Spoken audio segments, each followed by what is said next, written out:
দ্বিতীয়বার অসমের মুখ্যমন্ত্রী হতে চলেছেন হিমন্ত বিশ্ব শর্মা। আগামীকাল গুয়াহাটির খানাপাড়া ময়দানে শপথ গ্রহণ অনুষ্ঠান। সকাল 11:40 শপথ নেবেন হিমন্ত বিশ্ব শর্মা। শপথ গ্রহণ অনুষ্ঠানে থাকছেন প্রধানমন্ত্রী নরেন্দ্র মোদী। অংশ নেবেন অমিত শাহ, রাজনাথ সিং, নীতিন নবীন। এনডিএ শাসিত 20টি রাজ্যের মুখ্যমন্ত্রীকে আমন্ত্রণ। 1 লক্ষ মানুষের ব্যবস্থা করা হয়েছে খানাপাড়া ময়দানে। আজ রাতে গুয়াহাটি আসছেন নীতিন নবীন, নির্মলা সীতারামন।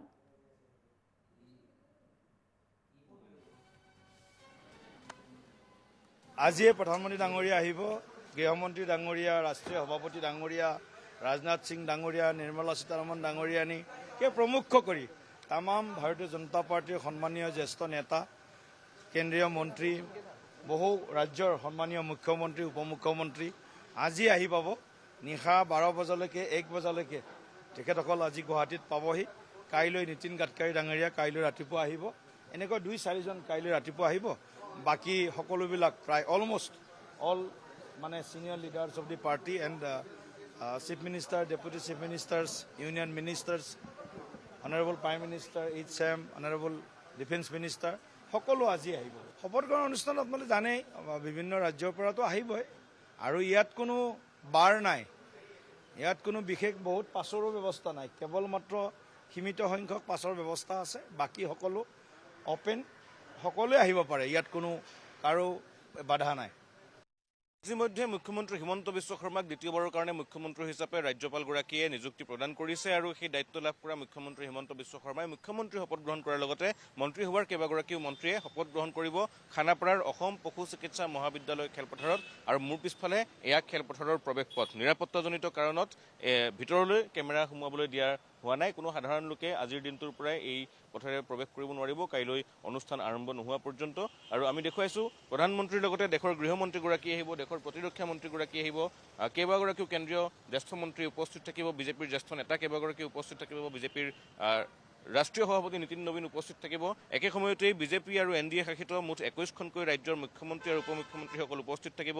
আৰু দেশৰ প্ৰায় সংখ্যক VIP, VVIP কেইবাগৰাকীও উদ্যোগপতিৰ উপস্থিতিত তৃতীয়বাৰৰ কাৰণে যি বিজেপি চৰকাৰ গঠন হৈছে সেই বিজেপি চৰকাৰৰ দ্বিতীয়টো কাৰ্যকালৰ মুখ্যমন্ত্ৰী হিচাপে, দ্বিতীয়টো কাৰ্যকালৰ কাৰণে মুখ্যমন্ত্ৰী হিচাপে হিমন্ত বিশ্ব শৰ্মাই দায়িত্ব গ্ৰহণ কৰিব। আৰু সমান্তৰালভাৱে মিত্ৰদল যিহেতু অসম গণ পৰিষদ আৰু BPFৰ সৈতে মিত্ৰতাৰে তেওঁলোকে নিৰ্বাচনত অৱতীৰ্ণ হৈছিলে, সেয়েহে NDA চৰকাৰৰ অংশীদাৰী দল হিচাপে অসম গণ পৰিষদৰ পৰাও মন্ত্ৰিত্ব এগৰাকী হয়তো কাইলৈৰ দিনটোত শপত গ্ৰহণ কৰিব, মন্ত্ৰিত্ব লাভ কৰি। একে সময়তে BPFৰ ফালৰ পৰা হয়তো এগৰাকী মন্ত্ৰীয়ে শপত গ্ৰহণ কৰিব।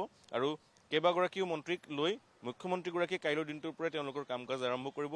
আৰু তৃতীয়টো কাৰ্যকালত বিভিন্ন প্ৰসংগ মুখ্যমন্ত্ৰীয়ে উল্লেখ কৰিছিল, তেওঁ কেনেধৰণে আগবাঢ়িব বিচাৰিছে।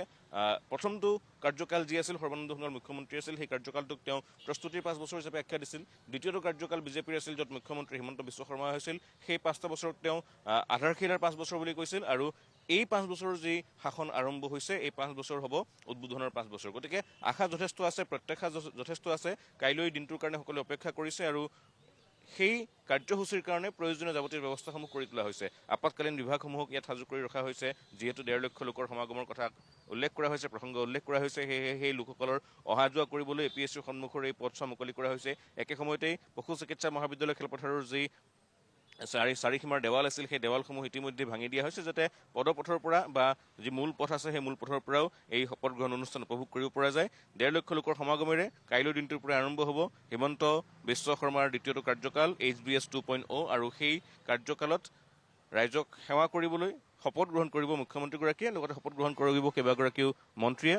ৰাজ্যপালগৰাকীয়ে শপত বাক্য পাঠ কৰাব, যি অনুষ্ঠানৰ সাক্ষী হ'ব প্ৰায় 1.5 লক্ষ বিজেপিৰ কাৰ্যকৰ্তা, বিজেপিৰ সমৰ্থক আৰু সেই 1.5 লক্ষ লোকৰ উপস্থিতিত অনুষ্ঠিত হ'বলগীয়া এই কাৰ্যসূচীতেই প্ৰায়সকল VVIP উপস্থিত যিহেতু থাকিব, সেয়েহে নিৰাপত্তাৰ দিশটো বিশেষ গুৰুত্ব প্ৰদান কৰা হৈছে। SPGয়ে সমগ্ৰ অঞ্চলটো ইতিমধ্যে নিজৰ তত্বাৱধানত ৰাখিছে, অসম আৰক্ষীক নিয়োগ কৰা হৈছে, অৰ্ধসামৰিক বাহিনী নিয়োগ কৰা হৈছে আৰু সকলোৰে তৎপৰতাত শেষ প্ৰস্তুতি চলিছে এই মুহূৰ্তত অসম পশু চিকিৎসা মহাবিদ্যালয় খেলপথাৰ খানাপাৰাত।